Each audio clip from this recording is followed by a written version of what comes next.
Master minds commerce చదవాలనుకునే 10th inter విద్యార్థుల తొలి ఎంపిక. నమస్కారం. పంచతంత్ర కథలు చెప్పుకుంటున్నాం కదా, ఒక మంచి కథ చెప్తాం. పూర్వమట హరిదత్తుడని ఒక బ్రాహ్మణ ఆయన ఉండేవాడట. ఈయనకి వ్యవసాయం ఉండేది, బ్రాహ్మణ్యపు వ్యవహారం లేదనమాట. పొలం పనులు చేసుకునేవాడు. ఆ పొలం ఎప్పుడు నిష్ఫలంగానే ఉండేది, ఎక్కువ పండేది కాదు. ఏదో కొద్దిగా వచ్చేది, లాభం వచ్చేది కాదు. బియ్యపు గింజలు లేదంటే తిండి గింజల వరకు లభించేవి. అట్లాగే వ్యవసాయం చేసుకుంటూ ఉండేవాడు, బక్క రైతుగా ఉండేవాడు అనమాట ఆయన. అయితే ఒకనాటి వేసవి కాలం ఆయన పొలంలో పనిచేసి బాగా అలసిపోయాడు. ఈ పొలంలో పక్కన ఒక పెద్ద చెట్టు ఉందట. ఆ చెట్టు నీడన ఆయన పడుకుంటే దానికి కొంచెం దూరంలో తన పొలం గట్టు దగ్గర ఒక పెద్ద పుట్ట ఉందట, చాలా పెద్ద పుట్ట. ఈయనట పడుకుని చూస్తుంటే ఆ పుట్టలోంచి ఒక పెద్ద సర్పం, భయంకరమైనదట, ఇంత పెద్ద పడగ.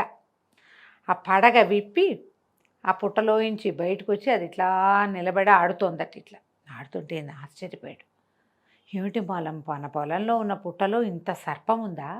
ఇది మామూలు పాముగా లేదే, ఏదో దేవతా సర్పం లేదే, మామూలు పాము ఇట్ట ఉంటుంది. ఇదేమిటి ఇంత ఉంది పడగ? అది పడగ విప్పితే ఇంత పెద్దది కనపడుతోంది. ఏ కాళీయుడి జాతికో చెందింది, తప్పకుండా ఇది క్షేత్రదేవత అయి ఉంటుంది. అంటే ఈ ప్రాంతానికి దైవం.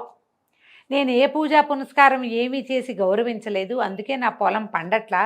చుట్టుపక్కల అందరికీ పంటలు బాగానే వచ్చి లాభపడుతున్నారు, నాకు ఏమీ లాభం లేకుండా ఉంది. కాబట్టి ఈ క్షేత్రదేవతకి పూజ చేయాలని అనుకున్నాడు. మర్నాడు ఏం చేశాడట, ఒక చిన్న దొన్నెతోటి పాలు పట్టుకొచ్చాడు. అతనికి ఏం గొడ్డు గోదా ఏం లేవు పాపం. పక్క ఇళ్ళు ఇళ్ళవాళ్ళు వెనకిళ్ళ వాళ్ళు ఎవరి దగ్గర గొడ్లు ఉంటే కాసినన్ని పాలు కావాలని అడిగి ఏం చేశాడు, పాలు తీసుకుని ఒక చిన్న అంత పళ్ళెంలో పోసుకుని ఒక బౌల్ లాంటి దాంట్లో పోసుకుని పట్టుకొచ్చి ఈ పాల పాత్రని పుట్ట దగ్గర పెట్టాడు. పెట్టి దండం పెట్టుకుని అన్నట్ట, ఒక క్షేత్రదేవత, నువ్వెంతకాలంగా ఇక్కడ ఉన్నావో నాకు తెలీదు. నేను నిన్ను సేవించకుండానే నీ ప్రాంతంలో ఉన్న ఈ పొలాన్ని దున్ని ఏదో వ్యవసాయం చేద్దాం అనుకుంటున్నాను. నాకేమీ లాభించట్లేదు. నాకు నిన్ననే తెలిసింది నువ్వు ఇక్కడ దైవంగా ఉన్నావని. అందుకని నిన్ను గౌరవించడం కోసం ఈ పాలు తీసుకొచ్చాను. నన్ను అనుగ్రహించు, నేను తెచ్చిన ఈ ప్రసాదాన్ని స్వీకరించు, ఈ ఆహారాన్ని అని చెప్పి ఆ పాల పాత్రని అక్కడ పెట్టాడు. ఈయన పని అంతా చేసుకుని సాయంకాలం వెళ్ళేటప్పుడు చూసేసరికల్లా ఆ పాల గిన్నెలో పాలు లేవు, కానీ ఒక బంగారు కాసు ఉందట. ఆయన ఆశ్చర్యపోయాడు.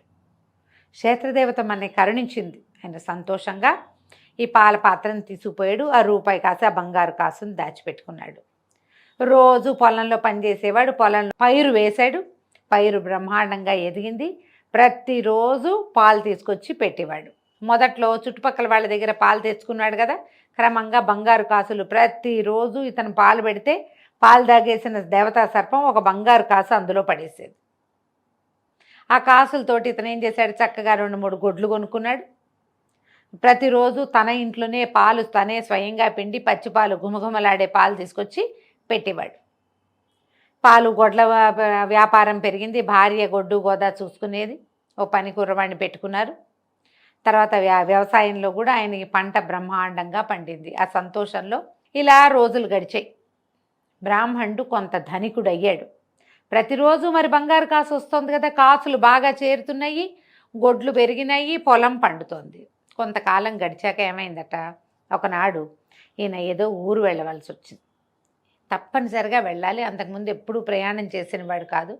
కానీ అప్పుడు ఏమనుకున్నాడు, మన క్షేత్రదేవతకి పాలెట్లాగా అని ఆలోచించి కుమారుణ్ణి పిలిచి, ఈ హరిదత్తుడు మిత్రదత్తుడు అనే తన కుమారుని పిలిచి, అబ్బాయి, మన పొలంలో క్షేత్రదేవత ఉంటుంది, దేవతా సర్పం, ప్రతిరోజు పాలు పట్టుకెళ్ళి పెట్టు అని చెప్పాడు. చెప్తే సరే కుర్రాడు సరేనన్నాడు. వాడు ఏం చేశాడు, పాలు పట్టుకుని తీసుకుపోయాడు. తీసుకెళ్తే పాలు తాగేసిన సర్పం బంగారు కాసు పడేసింది. సాయంకాలం చూస్తే ఆ గిన్నెలో కాసుంది. వీడు ఆశ్చర్యపోయాడు. రెండో రోజు చూస్తాడు, రెండో రోజు కూడా కాసుంది. మూడో రోజు అనుకున్నాడు, ఓహో ఈ పుట్టలో ఉన్నాయి ఈ కాసులు, ఈ సర్పం ఆ పుట్టలో నుంచి తెచ్చిపెడుతోంది. ఈ రోజు ఒకటి ఎందుకు, ఈ సర్పాన్ని కొట్టేసి ఈ పుట్టను తవ్వేసామంటే అంతా మందే. ఇలాంటి ఊహలు చేస్తారు చాలామంది. ఈ కుర్రాడు ఊహించాల, ఆలోచించాల. అలాంటిది ఏదైనా ఉంటే మా నాన్నే ఎందుకు చేయలేదు అని, కానీ ఎవరైనా మనకి ఉచితార్థం ఇస్తుంటే ఇంకా అది కావాలన్న ఆశ ఏమిటని కానీ ఏమీ అనుకోవాలి. ఒక లోభంతో, లౌల్యంతో, ఇంకా చెప్పాలంటే గ్రీడ్ తోటి ఏం చేశాడట, తను వెళ్తూ తనతో పాటు ఒక లాఠీని, ఒక కర్రని పట్టుకెళ్ళాడు. చేపాటి కర్ర పట్టుకెళ్ళి ఏం చేశాడు, ఈ సర్పానికి పాలు పెట్టాడు. అది వాళ్ళు ఉండగా తాగేది కాదు, తర్వాత నిదానంగా బయటకు వచ్చి పాలు తాగేది. అది పాలు తాగుతుంటే చెట్టు పక్కన దాక్కున్నవాడు ఒక్క కంగలో పుట్ట దగ్గరికి పరిగెత్తి లాఠీ కర్ర పెట్టి కొట్టేశాడు పావుని. కొట్టేసేసరికల్లా ఆ దెబ్బ అదాటున ఏదో సుమారుగా తగిలింది, గట్టి దెబ్బ తగిలేసింది పావుకి.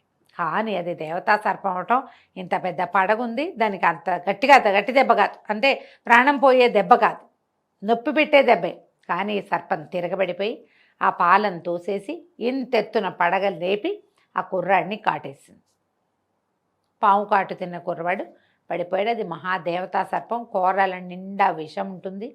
కొంతకాలంగా ఎప్పుడూ ఎవరిని కాటేయకుండా ఉండటంతో అమిత క్రోధంతో దెబ్బతిన్న కష్టంతో వేసిన కాట అయ్యేసరికల్లా కుర్రాడు కాస్త వెంటనే మరణించాడు. సర్పం లోపలికి వెళ్ళిపోయింది.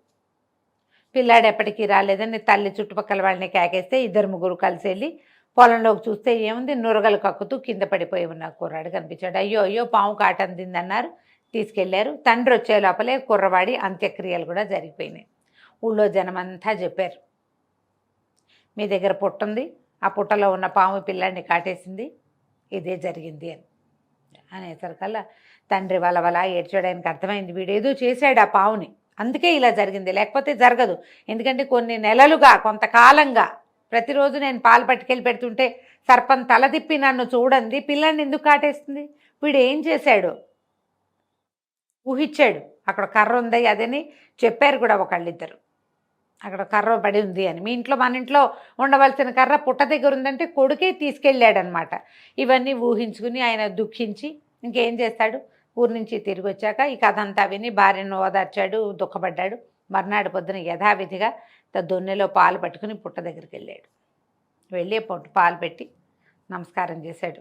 క్షేత్రదేవత, నన్ను క్షమించు, నా కుమారుడి అవజ్ఞ మన్నించు, వచ్చి పాలు స్వీకరించు అంటే సర్పం రాల. అతను ఎంతసేపో నిలబడ్డాడు. నిలబడిన తర్వాత అతను దుఃఖపడుతుంటే సర్పం లోపల నుంచి బయటకు వచ్చింది అని చెప్పి ఆవిడకి సర్పానికి తెలిసిపోయింది. వీడు కూడా గ్రీడ్తోటే కుమారుణ్ణి కోల్పోయిన దుఃఖం ఉన్నప్పటికీ బంగారు కాసు వస్తుంది కాబట్టి పట్టుకొచ్చాడు, లేకపోతే ఎందుకు తెస్తాడు. ఆ సర్పం బయటకు వచ్చి ఏం చెప్పిందంటే, ఓ బ్రాహ్మణ, ఇక మీద నువ్వు రావద్దు, నేను ఎప్పటికీ లాఠీ దెబ్బని మర్చిపోను, నాకు తగిలిన దెబ్బని నేను మర్చిపోను, నీ కుమారుడి దుఃఖాన్ని నువ్వు ఎప్పటికీ మర్చిపోలేవు,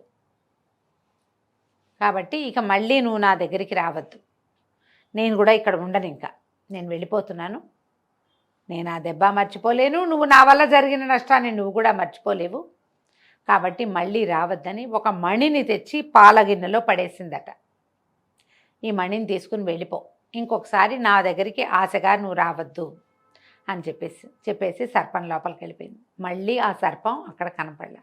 ఆయన ఆ మణిని మాత్రం తీసుకుని, కుమారుణ్ణి కోల్పోయాను, ఈ మణి మాత్రం దొరికింది, పిల్లవాడికి ఒరే ఏమి చేయకూడదు, అలాంటి జాగ్రత్తలు ఏం చెప్పలా, నేను వాడు ఆశపడతాడని నేను ఊహించలేదు, మానవ సహజమైన ఈ ధోరణిని నేను ఊహించక పిల్లవాడికి చెప్పకపోవటం వల్ల, వాడు ముందు వెనుక ఆలోచించకుండా ఈ పని చేయటం వల్ల ఇలాంటి నష్టం జరిగింది, వాడికి జీవితం పోయింది, మనకి జీవిక కూడా పోయింది, ఇంకా డబ్బు వచ్చే ఆసరా లేదు, ఆల్రెడీ ఆ సర్పం ఏమిచ్చిందో ఇంకా అదే ఉందని హరిదత్తుడు పరమ దుఃఖంతో వెనక్కి తిరిగి వెళ్ళిపోయాడు. ఆ తర్వాత మళ్ళీ ఆ దేవతా సర్పం అక్కడ కనపడలేదట.